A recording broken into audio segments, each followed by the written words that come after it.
제가 성도님들을 자주 뵙고 1대1로 뵙거나 그룹으로 뵙고 상담을 해 드리거나 아니면 전화 통화를 하거나 여러 권면들을 드리게 될 때 정말 자주 드리는 주제의 몇 가지 말씀들이 있습니다.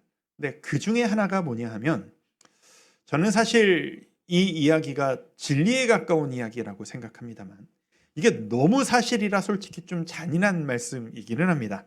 그게 뭐냐? 그건 바로 우리 삶의 고난과 고통은 끝까지 없어지지 않을 거라는 겁니다. 우리가 하나님을 믿고 하나님께서 우리 삶을 책임져 주시지만 안타깝게도 저는 이것이 사실이라고 믿습니다. 외적으로 우리에게 임하는 모든 고통은 예수님 다시 오셔서 모든 것을 완성하시고 천국을 시작하실 그날까지 우리에게 고난 고통은 계속될 겁니다. 왜냐하면 세상은 여전히 죄로 가득하기 때문입니다. 우리는 예수 그리스도를 나의 구주로 영접하고 주님의 자녀가 되었지만 우리가 거하는 이 세상은 여전히 죄와 악함의 영향 가운데 있기 때문에, 그리고 우리는 그 악한 세상 한가운데에서 살아가는 존재들이기 때문에 이 세상으로 인한 고난 고통은 끊임없이 우리에게 다가올 것입니다. 그래서 저는 성도님들에게 자주 이렇게 좀 권면드리곤 합니다. 어차피 고난은 사라지지 않습니다. 피할 수 없다면 고난을 없애려고 하지 마시고 정면 돌파해서 고난을 이겨낼 수 있는 강함을 가지시기를 바랍니다. 라고 권면을 자주 드립니다. 고난을 피하지 말고 이겨낼 수 있는 강함을 갖자. 이거는 이 기성세대인 우리들에게 다음 세대를 향해 부모로서 자녀들에게 보여줘야 할 모습이라고 저는 믿습니다. 많은 부모님들이 고생 많이 하셨던 분일수록 이 노력 많이 하십니다. 내가 했던 이 고생 내 자식은 시키지 말아야지. 그래서 내가 다 준비해줘서 얘는 이 고생 안 할 수 있도록 내가 만들어줘야지. 너무 감사한 마음이고 그 덕을 우리 다음 세대가 보겠지만 사실 그것보다 훨씬 더 본질적으로 중요한 건 뭐냐 하면 우리들이 자녀들 앞에서 다음 세대들 앞에서 어떤 고난이 닥쳐도 넉넉히 이겨내는 삶의 모습을 샘플로 보여주는 것. 저는 그거라고 생각합니다. 우리 자녀들이 아무리 막아주고 아무리 준비해줘도 우리 자녀들도 역시 이 세상 안에서 고난을 당하고 말 거예요. 힘든 도전을 해야 되게 될 거예요. 그때 우리 자녀들이 우리를 떠올리면서 나 이거 봤는데 우리 엄마가 예전에 이런 상황에서 이렇게 이겨내시던데 기도하면서 우리 엄마처럼 하면 되겠네. 나 이거 어떻게 이겨내는지 알아. 그렇게 이겨낼 수 있도록 해주는 것. 그게 우리가 해낼 수 있는, 보여줄 수 있는 최고의 준비가 아닐까. 저는 그렇게 생각합니다. 자, 그런 의미로 오늘 본문을 바라볼 때 오늘은 고난 중에 있는 한나라고 하는 한 여인의 삶에 우리가 집중하기를 원합니다. 우리 지난주부터 사무엘상 이야기를 시작했는데요. 한나, 고난 중에 있었던 여인입니다. 그런데 하나님께서 이 한 사람을 통해서 하나님의 일을 시작하시고 그를 성장시키시는 이야기를 오늘부터 우리는 보게 될 것입니다. 그리고 이 말씀을 보면서 우리도 여전히 고난 가운데 있는 우리들도 하나님 앞에서 성장하고 회복할 수 있기를 주님의 이름으로 축원드리고 싶습니다. 오늘 본문의 스토리를 한번 간단하게 한번 훑어드리도록 하겠습니다. 아시는 분들도 많으시겠지만 이 이야기를 처음 들으시는 분들도 여러분들 중에 지금 계시다는 걸 제가 압니다. 한번 짚어드릴게요. 자, 오늘 이야기의 본문 배경은 언제냐? 1년 중에 화목제사라고 하는 제사를 드리는 절기 때였습니다. 화목제라고 하는 이 제사는요, 다른 제사와 약간 다른 그 규칙, 율법의 규칙이 있습니다. 모든 제사의 끝이 어떻게 끝나냐 하면 여러분 제사의 대략적인 모양을 아시잖아요.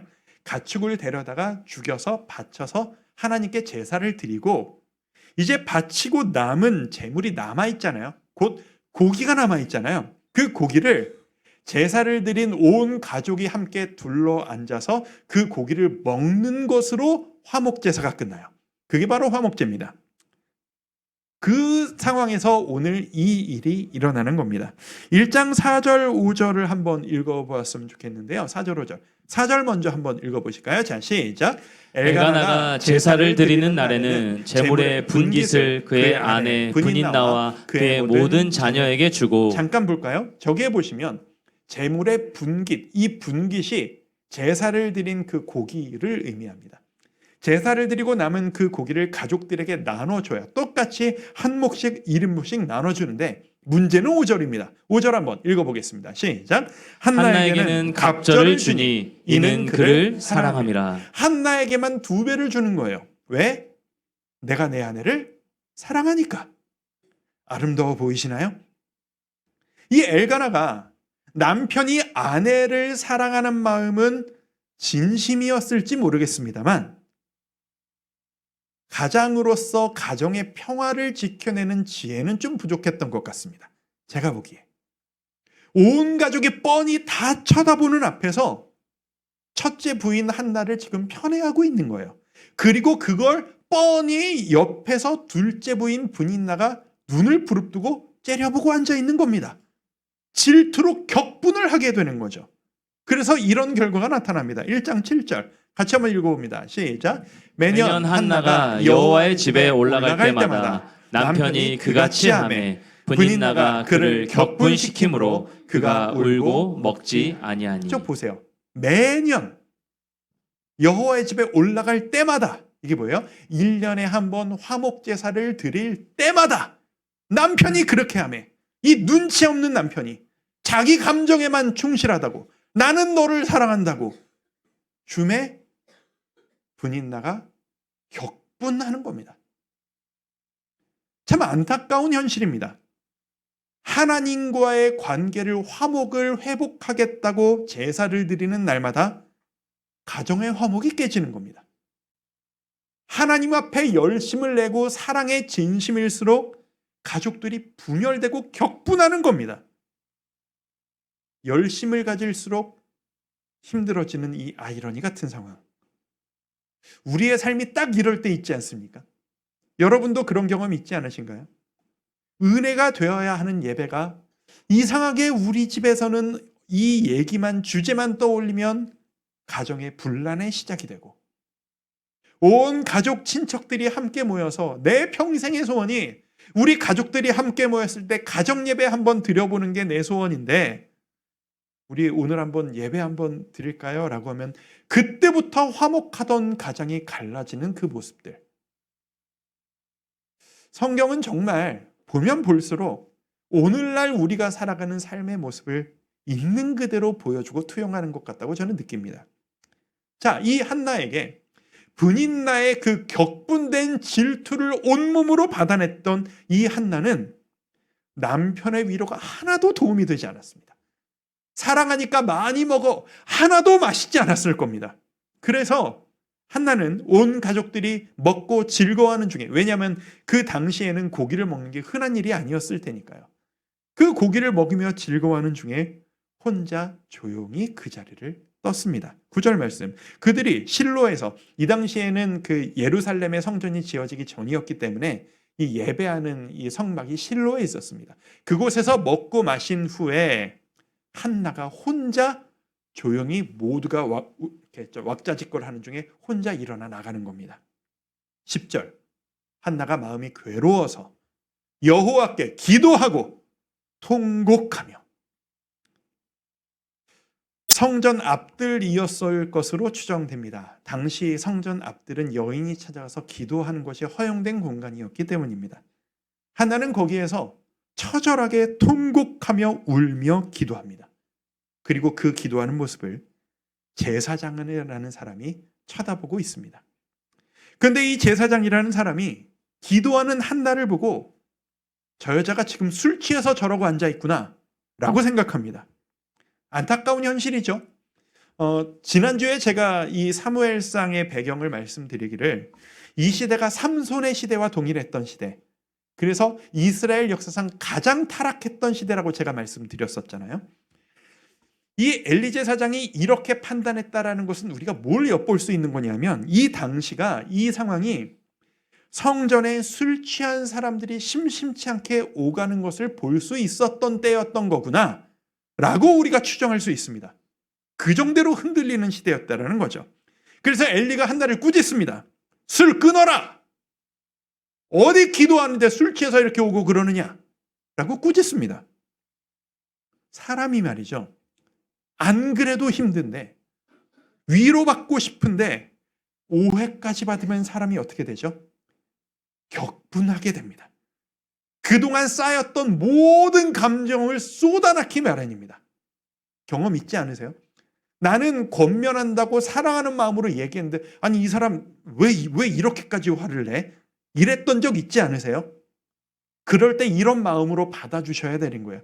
이 사람이 지금 나한테 화내는 게 아니라 힘든 게 많구나. 내가 이만큼 잘못했다고 하는 게 아니라 이 사람이 지금 힘들구나. 품어줄 수 있어야 하는 겁니다. 한나가 나를 오해하는 대제사장에게 그 심정을 막 퍼붓습니다. 15절, 16절. 우리 같이 한번 읽어보실까요? 읽어보시면서 한나가 어떤 심정으로 이 이야기를 했을지, 지금으로 치면 성도가 목회자한테 막 원망하는 이야기거든요. 그런 마음으로 한번 읽어보시죠. 한나가 시작. 한나가 대답하여 이르되 내 주여 그렇지 아니하니이다. 나는 마음이 슬픈 여자라. 포도주나 독주를 마신 것이 아니요 여호와 앞에 내 심정을 통한 것뿐이오니. 16절. 당신의 여종을 악한 여자로 여기지 마옵소서. 내가 지금까지 말한 것은 나의 원통함과 격분됨이 많기 때문이니이다 하는지라. 속상해 죽겠다라는 당신도 내 마음을 몰라주시는 겁니까? 라는 이 한나의 심정이 느껴지십니까? 이 격분하는 한나를 엘리 제사장이 위로하고 축복해 줍니다. 이게 오늘 함께 읽으신 본문의 이야기입니다. 오늘 이야기는 일면 겉으로 그냥 쭉 읽어보면 한나가 속상해서 우는 이야기인 것처럼 보입니다. 하지만 이 이야기를 깊이 살펴보면 슬퍼 하나님 앞에 격분하며 울고 있는 이 한나의 눈물은 이 사건을 기점으로 이 가정이 완전히 변화되어지는, 그리고 조금 더 넓게는 이 나라를 회복시키시는 엄청난 분기점으로서 하나님이 사용하시는 장면입니다. 하나님께서는 눈물 가운데 있는 괴로워하는 한나를 보시면서 그 괴로운 상황도 복된 자리로 역전시켜 주시는 은혜를 허락하십니다. 그게 도대체 무슨 이야기냐? 어떻게 괴로움이 복이 될 수 있느냐? 세 가지로 여러분들과 함께 나누기를 원합니다. 괴로움이 복이 되다. 첫 번째, 같이 한번 읽어보실까요? 시작. 괴로움이 기도로 이어지는 복. 괴로움이 기도로 이어진다. 무슨 얘기냐? 성도 여러분, 우리 모두는 하나님의 형상대로 지어진 하나님의 자녀들입니다. 여러분 이걸 믿으십니까? 우리는 하나님을 닮았고, 그래서 우리는 하나님과의 대화, 하나님의 자녀로서 하나님과의 대화, 곧 기도하는 것이 우리가 가장 행복하고 평안한 길로 갈 수 있는 기본 전제입니다. 아버지와의 대화가 말이죠. 그런데 하나님의 형상을 가졌던 우리에게 죄가 들어와 버렸어요. 그래서 우리 속에 하나님의 형상과 죄, 하나님을 닮은 모습과 하나님을 거부하는 모습이 우리 속에 뒤엉켜져 있는 게 지금 우리 상태거든요. 그래서 이 죄 때문에 우리가 하나님과 자꾸 멀어지고 싶어 하게 됐습니다. 자꾸 하나님을 떠나고 싶어 하고, 가능한 멀어지고 싶어 합니다. 왜? 하나님과 가까워지면 뭔가 부담스러울 걸 시킬 것 같은 이 오해. 하나님과 멀어질수록 자유로워지고 더 재밌는 것이 많아질 것 같은 오해가 죄로 인해 우리 가운데 들어와 버렸기 때문입니다. 그런데 죄로 인해서 이렇게 멀어지려고 했던 우리가 유일하게 다시 주님께 돌아와서 하나님, 제가 잘못했습니다. 제 이야기 좀 들어주세요라고 매달리게 되는 때가 있으니, 그때가 언제일까요? 괴로울 때입니다. 고통스러울 때입니다. 내 힘으로 해결이 안 되는 일을 경험했을 때입니다. 고통스러우면 그제서야 다시 우리가 주님을 찾아요. 그래서 원래 있어야 할 주님과의 소통의 자리가 고통이 있고 나서야 우리가 회복되게 되는 거예요. 그래서 이 아이러니한 상황이 일어나는 겁니다. 괴로워야 주님과 가까워진다라고 하는 이 안타까움이. 오늘 본문에서 한나는 오롯이 혼자서 이 고통을 견뎌냈습니다. 남편의 사랑, 남편의 위로, 하나도 위로가 되지 않습니다. 나의 괴로움은 결국 내가 단독자로서 하나님 앞에 해결해야 하는 일인 겁니다. 1장 10절, 한나가 마음이 괴로워서 여호와께 기도하고 통곡하며. 여러분 이런 경험이 있으십니까? 없으시기를 바랍니다. 이게 무슨 말인지 모르시기를 축복합니다. 근데 저는 이미 알아버린 것 같습니다. 지난 주 중에도 여러 가지 일들로 주님 앞에서 통곡하는 시간을 저도 또 이번 주에 또 보냈던 것 같습니다. 주님, 괴로워서 기도합니다. 기도밖에 할 것이 없습니다. 어떻게 해야 합니까? 라고 하는 이 마음. 근데 기도할 때마다 느낍니다. 주님 앞에선 무슨 말이든 다 할 수 있는 겁니다. 아무도 제 마음 몰라요, 주님. 제 남편도 제 마음 몰라요. 제 아내도 제 마음 몰라요. 자식 새끼들도 내 마음 몰라요. 아무도 내 마음 모르는 겁니다. 실제로 그렇지 않습니까? 사랑한다 해도, 위해준다 해도 한계가 있는 겁니다. 내 마음 몰라요. 근데 누구만은 알아요? 예수님만은 아세요. 나를 위해서 이 땅에 오는 수고를 감당하셨던 예수님, 날 위해 고난도 당해보시고 고초도 당해보시고 최고의 외로움도, 극한의 외로움과 배신도 겪어보시고 모함과 억울함도 당해보시고 매질과 인간이 겪을 수 있는 최고 극한의 육신의 고통까지 당해보시다가 결국은 우리 아무도 경험해 본 적 없는 죽음까지 경험해 보신 예수님, 우리 예수님만큼은 다 겪어보신 거예요. 그래서 우리 이렇게 말씀드릴 수 있어요.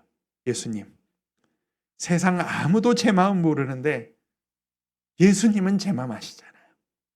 아시는 주님, 절 좀 불쌍히 여겨주세요. 이게 우리가 할 수 있는 기도인 겁니다. 그래서 성도 여러분, 저 여러분들께 권면드리고 싶습니다. 어려운 일이 있으실 때, 외로우실 때, 한계가 느껴지실 때 헛된 것으로 위로받으려 하지 마시고 주님 앞에 나와 기도하시기를 축복합니다. 경험 있지 않습니까? 더 많은 것 가지려고, 더 열심히 일하려고, 더 많이 준비하려고 해도 그게 나를 위로하지 못합니다. 내 마음 알아주시는 주님만이 나의 유일한 위로가 되시는 것뿐입니다. 사무엘상 1장 15절. 같이 한번 자막 읽어보실까요? 시작. 여호와 앞에 내 심정을 통한 것뿐이오니. 내 심정. 이 마음 아시잖아요, 주님. 이 기도가 우리를 살리고 이 기도가 나를 복된 자리로 이끌어줌을 믿습니다. 저 한번 따라해 보실까요? 기도할 수 있는 것이 복이다. 기도할 수 있는 것이 복이다. 기도할 수 있는 것이 복이다. 기도할 수 있는 것이 복이다. 그 복을 누리시는 성도님들 되시기를 축복합니다. 두 번째입니다. 어떤 고난이, 어려움이 어떻게 복으로 이어지느냐? 아픔을 딛고 성장으로 이어지는 복을 한나가 경험했다라는 겁니다. 자, 오늘 본문에서 한나가 혼자 기도합니다. 그 여인이 성전을 찾아서 뜰에 엎어져서 혼자 기도한다라는 것이 이 당시 문화로서는 참 낯설고 큰 도전이었을 수 있겠다라는 생각도 듭니다.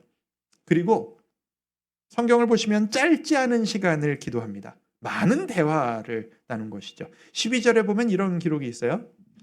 그가 여호와 앞에 오래 기도하는 동안에, 그냥 한두 마디 얘기했으니까 다 아시겠지 뭐 끝난 게 아니라 오랜 시간을 한참을 주님과 대화한 거예요.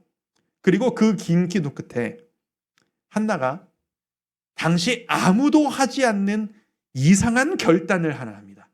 그 이상한 결단의 내용이 뭐냐? 11절입니다. 같이 한번 읽어보실까요? 서원하여 시작. 서원하여 이르되 만군의 여호와여 만일 주의 여종의 고통을 돌보시고 나를 기억하사 주의 여종을 잊지 아니하시고 주의 여종에게 아들을 주시면 내가 그의 평생에 그를 여호와께 드리고 삭도를 그의 머리에 대지 아니하겠나이다. 저 말씀이 무슨 의미냐 하면 삭도를 머리에 대지 않겠습니다. 머리를 안 자른다는 얘기거든요. 누구 떠오르는 사람이 있지 않습니까? 삼손이요. 삼손 같은 사람으로 바치겠다라는 얘기입니다. 나시린의 규례라고 하는데요. 나시린이 뭐냐 하면 율법에 있습니다. 이 세상에서 구별된 자로서 남들과 똑같이 살지 않겠습니다. 하나님 앞에 거룩한 자로 살아가겠습니다 라고 하는 결단입니다. 지금 한나의 기도는 뭐냐 하면 아들을 낳게 해주시면 그 낳은 아들을 나시린으로서 하나님께 온전히 바치겠다라는 기도를, 그 결단을 하고 있는 거예요. 여러분, 이쯤이면 이상하다라는 생각을 하셔야 합니다. 이상하지 않습니까? 뭐가요? 드릴 건데 왜 달라고 하죠? 낳으면 이제 앞으로 우리가 볼 텐데 낳고 나서 젖만 먹인 이후에 진짜로 바쳐버리거든요. 아들과 함께 살지 않아요. 평생을 따로 살아요. 드릴 건데 왜 달라고 하는 거죠? 달라질 게 없는데. 한나가 대체 왜 갑자기 이런 서원, 이런 결단을 했는지 성경은 자세하게 설명하지 않습니다. 그래서 우리는 이 성경의 문맥과 한나의 상태를 바라보면서 그 심경에 어떤 변화가 있었을까를 상상하며 묵상할 수밖에 없습니다. 그리고 이 상상을 할 수 있는 사람은 한나처럼 눈물로 처절하게 엎드려서 오랜 기도를 해본 사람만이 이런 식으로 가지 않았을까라고 상상할 수 있지 않을까라고 저는 생각합니다. 여기서부터는 저의 상상이고 묵상입니다. 저는 제가 기도해 보니까 그렇더라고요. 제가 너무 아파서 하나님 힘들어요. 못 살겠어요. 하나님 제 마음 좀 알아주세요. 라고 울면서 하나님께 기도하면 하나님도 저한테 똑같이 말씀하시는 게 언젠가부터 느껴지더라고요. 나도 힘들구나. 너도 내 힘든 이 마음 좀 알아줄래? 라고 말씀하시는 하나님의 심정이에요. 이게 너보다 내가 더 힘들어 그런 얘기하고 싶은 게 아니고요. 울고 있는 나를 하나님이 진심으로 위로하시고 토닥거려 주시는데 그 한참 토닥거려 주시는 그 위로를 받고 조금 힘이 생겨서 눈을 나만 바라보는 게 아니라 고개를 들어서 하나님을 바라보려 하면 이제 마치 이런 식의 느낌이요. 울고 있는 나를 토닥거리시는 우리 아버지의 눈에서 피눈물이 흐르고 있는 것을 느끼게 되는 거예요. 그러니까 내가 지금까지 운 게 아버지는 나를 바라보며 고통으로 피눈물을 흘리고 계신데 그 앞에서 자식이 요거 상책이 하나 났다고 이거 나 상처 날 때 왜 안 보여준 거예요? 왜 나를 이렇게 방치했어요? 왜 나를 이렇게 만든 거예요? 나한테 해주신 게 뭐예요? 막 떼를 쓰니까 안 그래도 힘드신 아버지가 나를 위로해주고 계신 그 상태였던 거로구나 를 제가 느꼈던 적이 있거든요. 한나가 그런 마음이었던 것은 아닐까? 상상해 봅니다.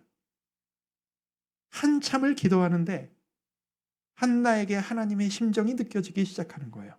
한나야, 너도 힘들지? 나도 내 얘기 한번 들어볼래? 아무도 내 마음을 몰라주는구나. 내 자녀들이 아무도 내 이야기를 들으려고 하지를 않는구나. 이 시대가 그런 시대였거든요. 한 사람만이라도 내 이야기에 귀 기울여서 한 사람만이라도 내 뜻대로 일해준다면 좋겠는데 아무도 내 이야기를 듣지 않고 자기 이야기만 자기들끼리 하고 있구나. 제가 왜 그렇게 생각이 드냐 하면 나중에 2장부터 보시면 이 대제사장의 이야기가 적나라하게 나오는데 이 시대는 제사장들도 기도를 안 하는 시대였거든요. 아무도 주님께 귀 기울이지를 않는 거예요. 그 긴 기도를 통해 하나님이 그 하나님의 심정을 알아버리게 된 것은 아니었을까? 그래서 한나가 기도하다가 주님, 저 알겠어요. 주님, 얼마나 힘드신지를 제가 이제 알아버렸어요. 제가 할게요. 제가 그 한 사람, 하나님이 필요하다고 하신 그 한 사람 제가 드리면 안 될까요? 아들을 주시면 하나님이 원하시는 그 한 사람으로 제가 제 아들을 주님께 드릴게요. 그랬던 것은 아닐까? 저의 상상이었습니다. 한나가 원래 얼마나 신앙이 깊었는지는 잘 모르겠습니다. 근데 지난주 예배 끝나시고 일부 예배 설교 안 들으셨죠? 지난주 일부 설교 때 제가 이야기를 조금 구조적으로 했는데 이 사무엘상 1장의 구조, 시작 구조를 보면 이 시대가 사사기 시대처럼 선한 사람이 아무도 없었다라는 걸 강조하는 구조로 시작하거든요. 그걸 보면 한나도 우리와 똑같은 비슷한 수준이었다라는 걸 하나님이 강조하고 싶었다라는 걸 느낄 수 있게 돼요. 그런데 오늘 본문 이 기도하는 모습을 보면 지금 한나는 이 고난을 통해 성장하고 있어요. 내가 어려운 것뿐만이 아닌 하나님의 심정까지 헤아릴 수 있는 사람으로 성장하고 있는 겁니다. 고난이 성장이 되는 것이죠. 세 번째로 이어집니다. 고난이 복으로 이어지는 과정. 타락한 사람, 비틀어진 환경까지도 사용하셔서 복을 주신다라는 거죠. 지금 엘리 제사장이 이 한나의 처절한 긴 싸움 같은 기도를 뒤에서 쳐다보고 있는 중입니다. 대제사장인데 무슨 이유인지 이 본문은 엘리를 대제사장이라고 하지 않고 그냥 제사장이라고 계속 부릅니다. 근데 대제사장이자 사사였던 자였습니다. 한마디로 이 나라의 최고 영적 권위자였던 자가 바로 이 엘리였다라는 뜻입니다. 그런데 이 엘리는 2장부터 기록을 보시면 자세히 나오는데 타락하고 나태했던 자였습니다. 13절 말씀 같이 한번 읽어보실까요? 자, 시작. 한나가 속으로 말하매 입술만 움직이고 음성은 들리지 아니하므로 엘리는 그가 취한 줄로 생각한지라. 이게 바로 이 이스라엘 당시 최고 영적 권위자의 현실이었던 거예요. 하나님의 사람이 백성들을 하나님 앞으로 이끌고 가야 할 목자가 자기 욕심, 내가 뭘 얻어낼 수 있을까? 내가 어떻게 인정받을 수 있을까? 자기 문제에만 함몰되어 있으면 이 꼴이 나는 거예요. 내가 돌볼 양이 아니라 나에게만 집중하고 있으면, 하나님의 사람이 그렇게 하고 있으면 내가 돌봐야 할 성도의 눈물이 보이지를 않는 거예요.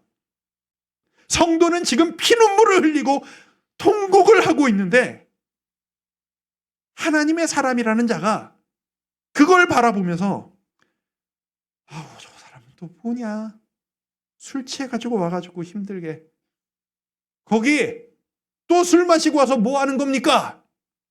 이런 일이 일어나는 겁니다. 14절 엘리가 그에게 이르되 네가 언제까지 취하여 있겠느냐? 포도주를 끊으라. 이게 할 말입니까? 하나님의 사람이, 목자가.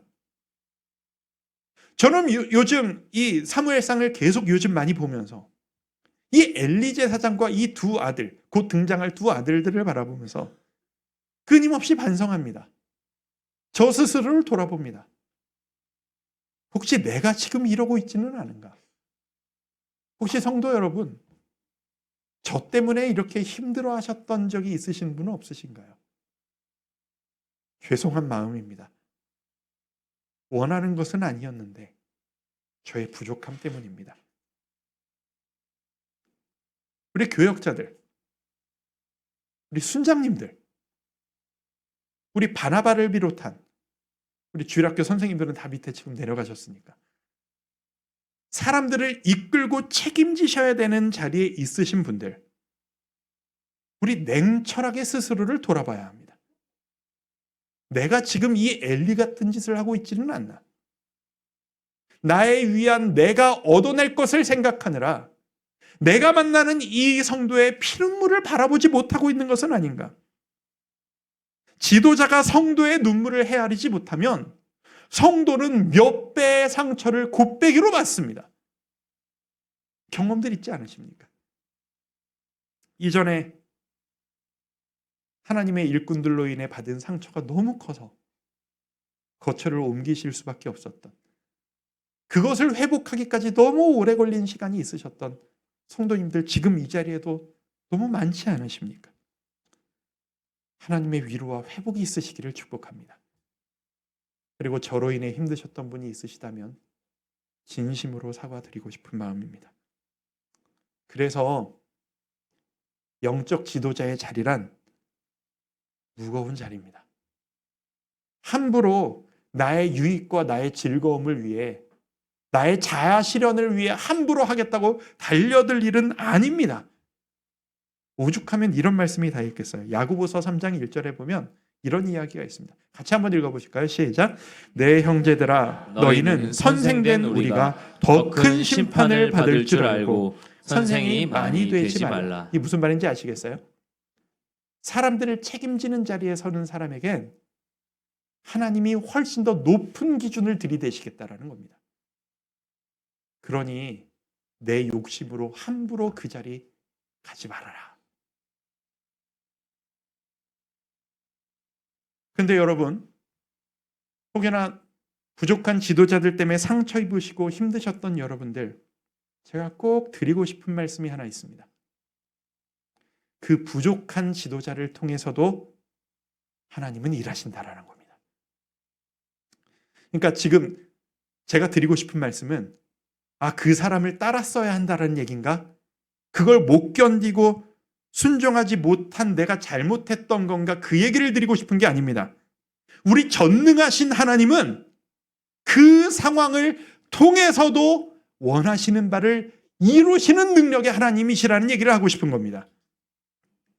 나 술 안 취했습니다. 막 원망하듯 제사장을 통해 쏟아내고 있는 한나를 보고 이 엘리 제사장이 민망했던 마음으로 이 한나를 축복합니다. 1장 17절 같이 한번 읽어봅니다. 시작. 엘리가 대답하여 이르되 평안히 가라. 이스라엘의 하나님이 내가 기도하여 구한 것을 허락하시기를 원하노라 하니. 참 하나님의 종으로서 이 모양 떨어지는 상황이에요. 이렇게 꾸짖었다가 그게 아니라는 걸 알고 내가 실수했구나, 죄송합니다, 하나님의 복이 있으시길 바랍니다. 이게 얼마나 부끄러운 상황이에요. 그런데 저 타락한 제사장의 저 축복을 한나가 있는 그대로 받아들입니다. 저 부족한 사람이 얘기한 거면 저게 능력이 있겠어? 저게 나에게 은혜가 되겠어? 이런 식으로 거르지 않고 하나님의 사람이 말했으니 그대로 되겠지. 그대로 믿음으로 받습니다. 18절 함께 읽습니다. 시작. 이르되 당신의 여종이 당신께 은혜 입기를 원하나이다 하고 가서 먹고 얼굴에 다시는 근심빛이 없더라. 받아들여 버리는 거예요. 말하는 저 사람이 아니라 저 위에 계신 하나님을 바라보게 된 거예요. 그 눈물의 긴 기도가 한나를 이 정도로 성장시켜 준 거예요. 그리고 이 타락한 엘리 제사장의 축복을 하나님이 사용하셔서 한나가 사무엘을 낳습니다. 여러분, 그거를 견뎠어야 됐나 자책하시라는 이야기가 아닙니다. 오해하지 마십시오. 하나님은 하나님의 일을 그 사람들과 알아서 정리하실 겁니다. 이제 곧 그 이야기가 나오는데, 타락한 사명자는 하나님께서 개인적으로 그들에게 심판과 일을 진행해 나가십니다. 하나님이 알아서 하실 거예요. 우리는 이것만 기억하면 됩니다. 내가 어떤 상황에 있다 할지라도, 내 앞에 서 있는 저 사람이 나를 가로막고 있는 것처럼 느껴진다 할지라도 하나님이 저 사람보다 크시다라는 것, 하나님이 내 상황보다 더 크시다라는 것, 은혜를 갈망하는 자에게 하나님은 환경과 사람을 뛰어넘는 은혜를 주실 것이라는 것을 믿으시기를 바랍니다. 좋은 목사가 있어야만 은혜 받을 수 있는 거 아닌 겁니다. 내가 좋은 다락방이어야만 내가 은혜 받을 수 있는 게 아니라는 겁니다. 하나님이 그 위에 계심을 우리 기억합시다. 하나님이 하실 겁니다. 어떤 상황에도. 그러니 우리가 할 수 있는 건 이것뿐입니다. 초심으로 돌아와서 주님, 주님의 일을 이루어 주십시오. 난 여기서 안 돼. 나 여기서 막혔어. 나 저 사람 때문에 다 가려졌어. 저 사람 때문에, 우리 모임 때문에 내 영광, 내 은혜 다 끊겼어. 아니요. 하나님이 그 상황도 역전시키는 도구로 쓰실 것임을 믿으시길 바랍니다. 하나님은 여러분을 통해 원하시는 일을 이루실 겁니다. 그러니 우리 하나님 앞에서 솔직하게 나아갑시다. 한나와 같이 엎드려지며 이 대화를 이어나가는 도전을 멈추지 않는 우리가 될 수 있기를 바랍니다. 은혜를 구하며 주님께 매달릴 때 우리를 일으켜 주시는 주님의 은혜를 풍성하게 누리시는 우리 모든 성도님들 되시기를 주님의 이름으로 축복합니다.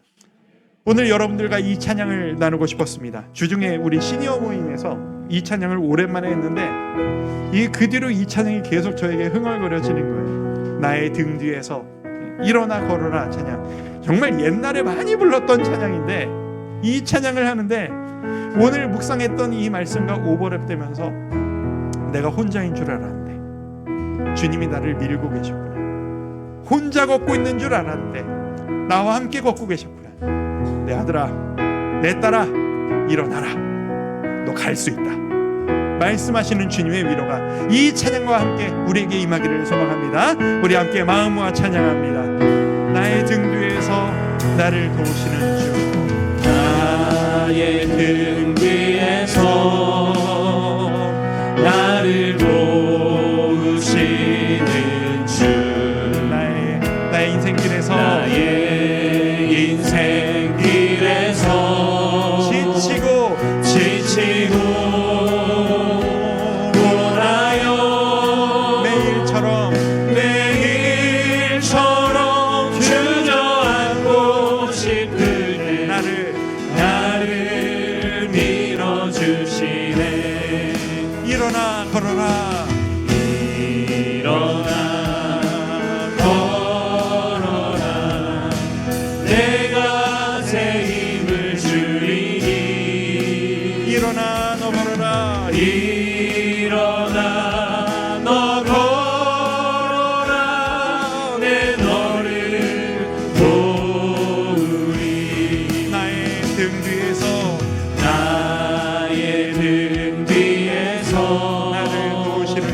나를 도우시는 주, 우리의 헌신입니다. 평안의 길을 갈 때 평안히 길을 갈 때 주님이 보이지 않아요. 보이지 않아도 지치고 고나여 넘어질 때 다가와 손 내미십니다. 다가와 손 내미시네. 주님께서 우리에게 말씀하십니다. 일어나 걸어라. 내가 새 힘을 주리니. 일어나 너 걸어라. 일어나 너 걸어라. 내 너를 한 번 더 고백할까요? 나의 등 뒤에서 나의 등 뒤에서 나를 도우시는 주, 나를 도우시는 주. 때때로 뒤돌아보며 거기에 언제나 여전히 계신 주,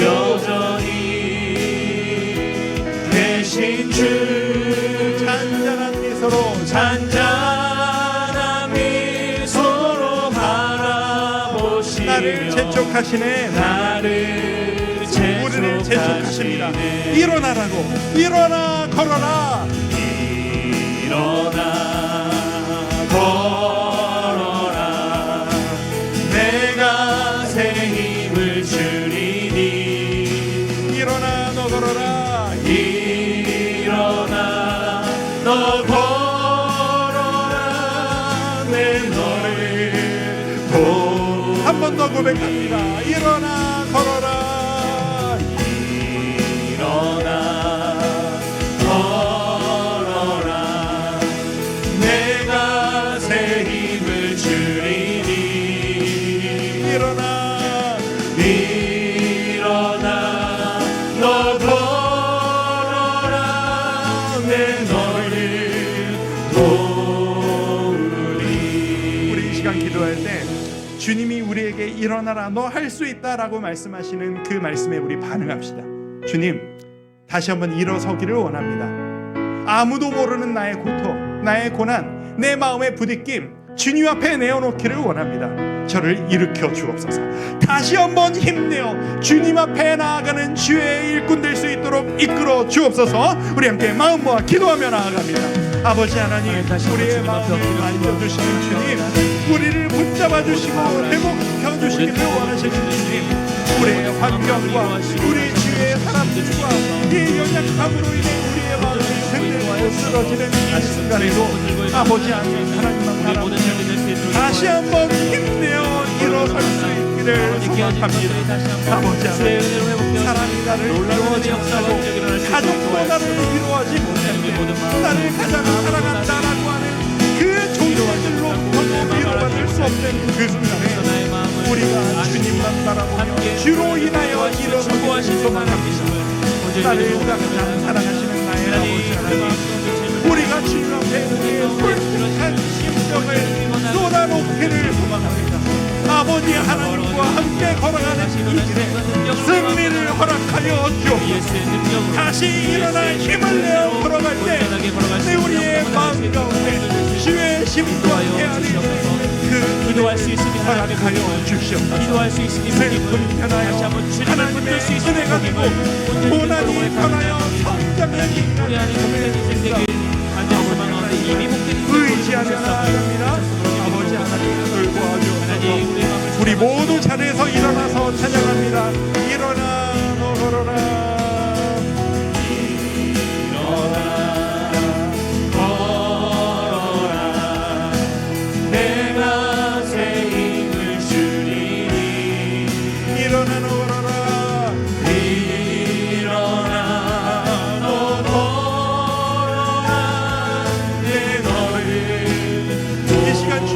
여러분에게 하시는 말씀으로 고백하며 일어나 걸어라. 여러분에게 새 힘 주실 것입니다. 내가 새 힘을 주리니. 일어나 너 걸어라. 일어나 너 걸어라. 내 너를 도우리. 우리 한번 기도하겠습니다. 주님, 우리의 이 상한 심령을 주님께 있는 그대로 올려드립니다. 사람으로 인해 상처받고 풀리지 않는 상황으로 인해 눌리고 주님이 나와 함께 계시는 게 맞습니까? 라고 원망하고 싶은 우리의 마음마저도 한나처럼 주님 앞에 내어놓기를 원합니다. 우리가 할 수 있는 것이 주님 앞에서 우는 것밖에 없어서, 통곡하여 우는 것밖에 할 것이 없어서 주님 앞에 이렇게 눈물을 흘리는, 그리고 한나처럼 차마 그 얘기를 입 밖으로 내놓을 수도 없어서 그저 울고만 있는 우리 심령, 이 심령을 가진 성도님들의 마음을, 주의 자녀들의 마음을 주여 불쌍히 여겨 주시옵소서. 우리가 주님 앞에 이렇게 기도하며 나아갈 때 우리를 포기하지 하시는 주님께서 우리를 성장시켜 주시고 주의 심정을 헤아릴 수 있도록 이끌어 주실 것을 믿습니다. 지금의 이 고난이 변하여 하나님께서 가장 크게 일하시는 놀라운 복으로 역전될 수 있도록 주여 주의 뜻을 이루어 주옵소서. 지금은 우리를 구원하신 예수 그리스도의 은혜와 하나님 아버지의 다함없는 사랑과 성령 하나님의 감동과 막 교통하심의 역사가 주님 바라보며 다시 한번 힘내어 일어나기를 소망하는 모든 주의 자녀들 머리 위에 지금부터 영원토록 함께 하시기를 간절히 축원하옵나이다. 아멘.